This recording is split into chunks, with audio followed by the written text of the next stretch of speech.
Hey guys, welcome back to the podcast. Before we get started, here is just a little disclaimer about today's episode. I will be joined by Mason Connolly and Lizzie Vinci to discuss their research on psychopathy and sexual violence.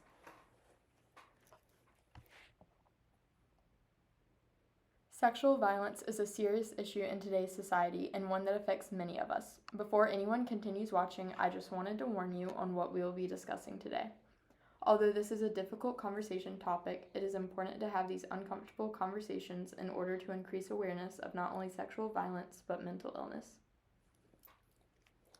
Thank you guys all for your support, and I am excited to share with you what I've learned after speaking with Mason and Lizzie on their research.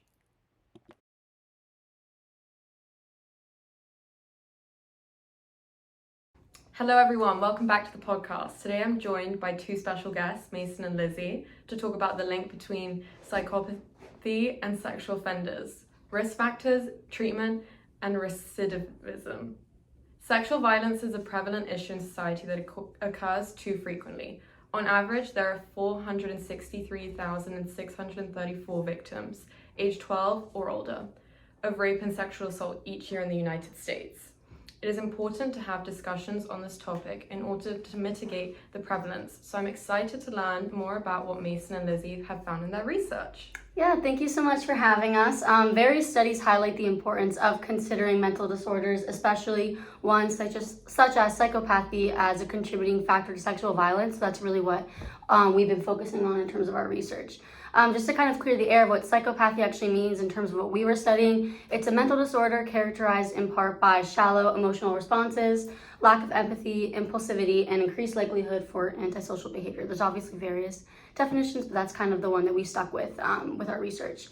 It's important to know that the identification of risks that may be linked to repeat offenses in sex offenders is crucial in determining intervention strategies that effectively protect the community and decrease the chances of additional victimization. So it's really, really important to expand our research on this topic in order to kind of like come up with those mitigation strategies.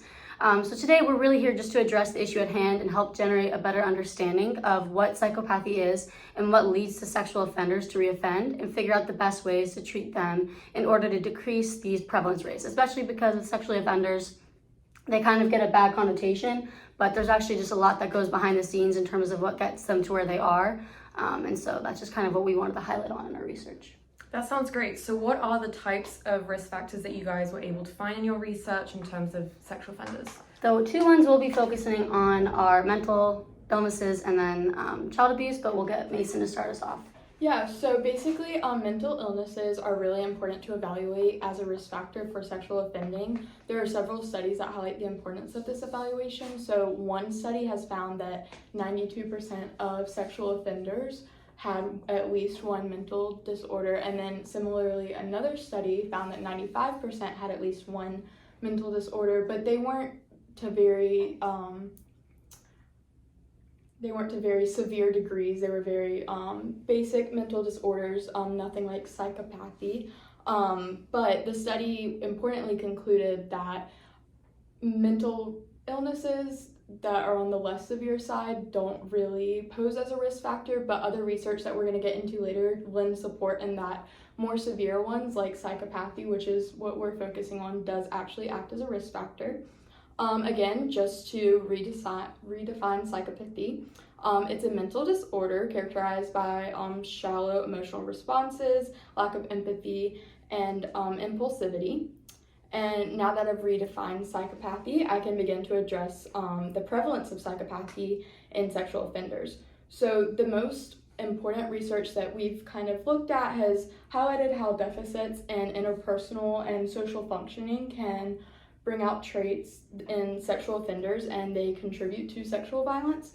And through various assessments such as the PCLR, research has indicated that sexual offenders actually show elevated scores for psychopathological traits on the obsessive and schizotypal type, which is really important to note that they have these traits embedded in them, and just to be on the lookout for them. And so, like I mentioned, there was the PCLR that was used to assess for these psychopathological traits, and it's consistently used through various research, not just in the studies that I've mentioned, but very many of them. And it's an instrument used to help assess psychopathy on the scale of like personality, on the function of personality. And it is made up of a 20-item scale coded that assesses specifically for emotional detachment and antisocial behavior. It's interesting how there is almost a widespread belief that people diagnosed with mental disorders are seen as dangerous and unpredictable, as that is not always the case, clearly. Liz, you mentioned to me earlier today how you identified a link between child abuse and the development of personal disorders in sexual offenders, which acts as an additional risk factor. Can you elaborate on that for me, please? Yes, there's definitely a noteworthy correlation between childhood trauma and sexual offending that I'd be happy to expand on. So we'll start off with the correlation between childhood trauma and sexual offending. And I was really interested to learn about this just because you think about kind of what gets you to that point where you would, engage in like a violent act. And a lot of the times it's important to not overlook like your childhood and kind of what leads you to making certain decisions. And so several studies actually establish a link between a history of childhood abuse and individuals with a record of sexually offending. And we read various articles, and a lot of them kind of supported like the same thing and had consistent results. So in the context of this research, child abuse is basically viewed as like physical, emotional, and sexual abuse, or a neglect, which is also categorized under being like physical or emotional. And many offenders actually do report childhood abuse, but specifically sexual offenders actually have a higher frequency rate of experiencing child abuse versus other offenders. And research therefore assumes that traumatic experiences such as child abuse may contribute to developing personality traits commonly found in sexual offenders. And in one study, they actually found that in the PCLR, assessment, that sexual offenders scored higher on interpersonal behavioral facets as well as lifestyle facets. And offenders also assess on a sexually violent predator status, also known as SVP, and they often score high on those psychopathy scores, which was through the PCLR. So then focusing on the childhood's trauma and its influence on developing personality disorders in sexual offenders, one study supported the notion that characteristics of emotional detachment of psychopathy may be viewed as an adaptive response to trauma, which may be a reason why individuals engage in crime later in their lives. So for example, emotional detachment, that could just be like desensitizing, like once you're a child, like if you're, abused and things like that, like you might not know how to regulate your emotions the same way if you were not experiencing abuse. And so this desensitization is something that I really notice a huge trend on when looking at these sexual offenders. There's also, again, higher psychopathy scores in individuals with trauma history, specifically childhood abuse for that matter. And so childhood abuse and neglect, that raises the likelihood of developing psychopathic characteristics, increasing the risk of participating in violent and aggressive behaviors. Child abuse is linked to specific emotional regulation difficulties, leading to social dysfunction, increased impulsivity, and then, as of what we are studying, criminal behavior. So it's possible that when people experience that at a young age, it can make them struggle with thinking and learning. In other words, like their cognitive deficits, which could lead them to engage in criminal behavior. So with that in mind, it's essential for future research to figure out how abuse is connected to these behaviors and understand why it happens. Because if we can generate more of a conversation of this issue and really like learn about types of the gaps that we're missing, then there might be a better resolution to the issue. Some individuals diagnosed with psychopathy also seem to commit a disproportionate amount of crime. And so if abuse does influence this behavior, then we might be able to decrease some of this behavior with the proper intervention strategies. Nice. So of course these aren't the only two risk factors, but there are definitely important ones. So thank you both for expanding on those. Moving on, I'm very curious to hear what you guys have found in terms of treatment and recidivism rates. Yeah, so just to kind of get into the importance of treatment. So treatment programs do exist for sexual offenders, and they hold importance in helping to reduce recidivism rates and also help them reintegrate into society following their release from prison. However, when looking at psychopathic sexual offenders, literature has struggled in identifying an appropriate design for these treatment programs, geared towards getting more effective responsiveness from these types of offenders because of their emotional and interpersonal nature, which this kind of has created some conflict amongst the literature, and it begs the question, how and can psychopathic sexual offenders effectively respond to treatment. Kind of getting deeper into this, it is first notable to recognize how these psychopathological traits influence how sexual offenders respond to treatment. So these traits hold significant implications in the success of how these treatment programs are responded to by sexual offenders, as the ones with the more severe traits and the elevated psychopathy scores often respond poorly to treatment. And when we're talking about responding poorly to treatment, we're basically talking about it's unsuccessful and that they do not complete the program, they exemplify poor motivation, they show little interest, minimal improvement, and they also either or engage in recidivism following their release from the program. So a big issue is that much of this research has made the connection of how the severity of psychopathic traits impact sexual offenders' responsiveness to treatment. However, that research is limited and that it has not described a program that has been shown to effectively work with this subgroup of individuals. And although there have been certain strategies that have been discussed to talk about implementing, we've just never seen a real program that's really done a good job consistently across the literature. But these strategies that have been discussed involve having an ideal program centered around cognitive behavioral approaches, relapse prevention approaches, structured inpatient, and also longer treatments in length. And these have been said to be on the right track to developing a better design for these treatment programs. That's extremely interesting. You also briefly mentioned a couple moments ago how recidivism can result from poor responsiveness to treatment programs. So what is recidivism exactly, and how does it relate to the overarching topic of psychopathy and treatment? Yeah, so that's a great question. I appreciate you asking that. So recidivism is best defined as the tendency to reoffend, and this can involve either criminal reoffense or sexual reoffense. And most of the literature will, depending on how they define recidivism in their terms for their purposes of their study, they will choose to focus on criminal recidivism by itself or sexual recidivism by itself, or oftentimes both, which is really important to note because it takes on different meanings. And so to get further into this, very generally speaking, there is a relationship between psychopathy and recidivism, and that traits of psychopathy act as predictors of recidivism.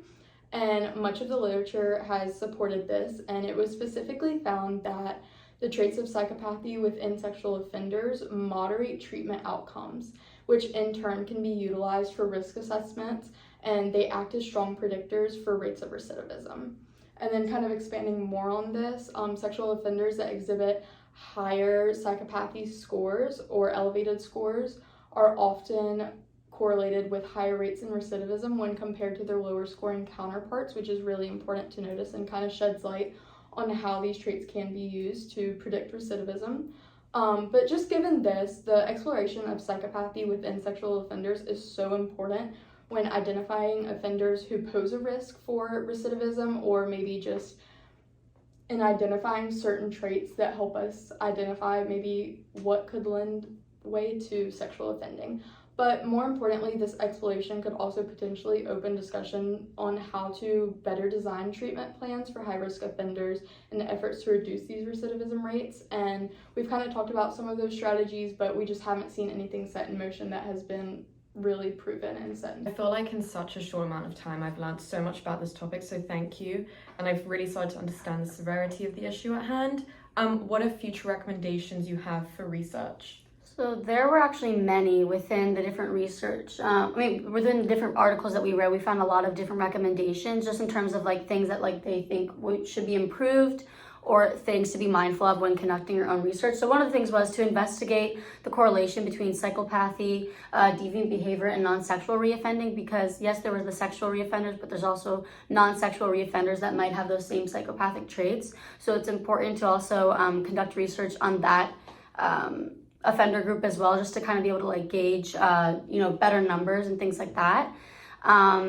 Also, to clarify that psychopathy diagnoses doesn't automatically indicate sexual violence potential, because a lot of the articles we read kind of like brought up this like deadly combination between like mental illness or psychopathy in this case and sexual violence. And the thing is that that's kind of going against mental health, like especially we're in a society where mental health is something that should be talked about and things like that. But when people are sort of being discouraged for like who they are and what like, you know, life events have brought them to where they are now, it's not really making anyone feel comfortable talking about it. And so it's important to kind of just note that just because you might have psychopathic traits does not mean that you're going to sexually offend or reoffend. It just means that they've noticed a trend in it. But so that's just important to point out as well.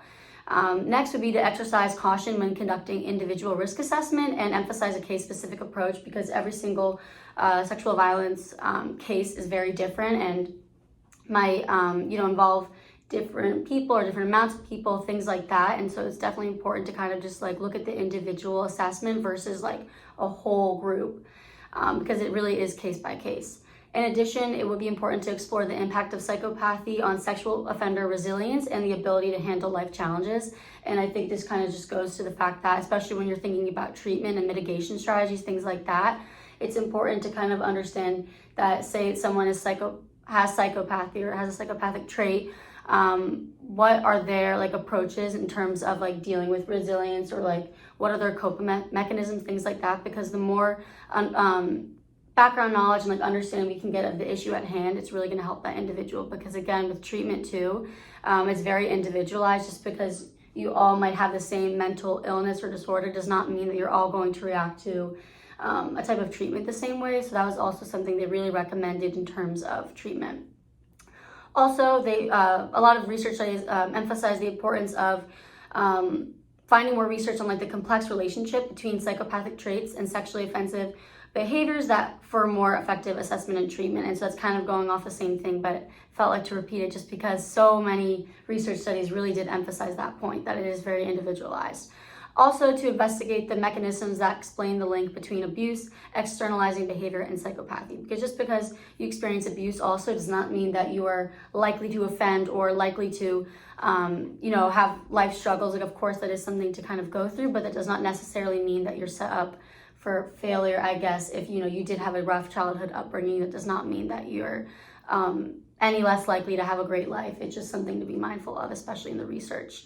And finally, many studies also use self-report, which I've learned, just through our research and even just our own experiences as well. Self-report is something to be very mindful of, especially with this type of research study, because, you might actually be, sexually abused someone, things like that, but a lot of people don't actually always report it. And so that's something to be mindful of when looking at like the statistics, that people are not always truthful. Also, a lot of the studies used small groups. So I think one of the recommendations that we found a lot as well would to be kind of like increase the sample sizes, because you're getting a better just like scope of like, the prevalency in different like demographics, things like that. And also something that we noticed as well was that a lot of the studies looked at specifically male offenders. And so it would be kind of interesting to just, expand that a little bit more and look at other genders, just to kind of, again, get that scope of what it looks like from case to case. So those are some of the many, many recommendations, but definitely just generating this awareness and the type of discussion I think is a very good step in order to mitigating this type of risk in the future. Well, thank you both so much for joining me on the podcast today and discussing your research on the link between psychopathy and sexual offenders.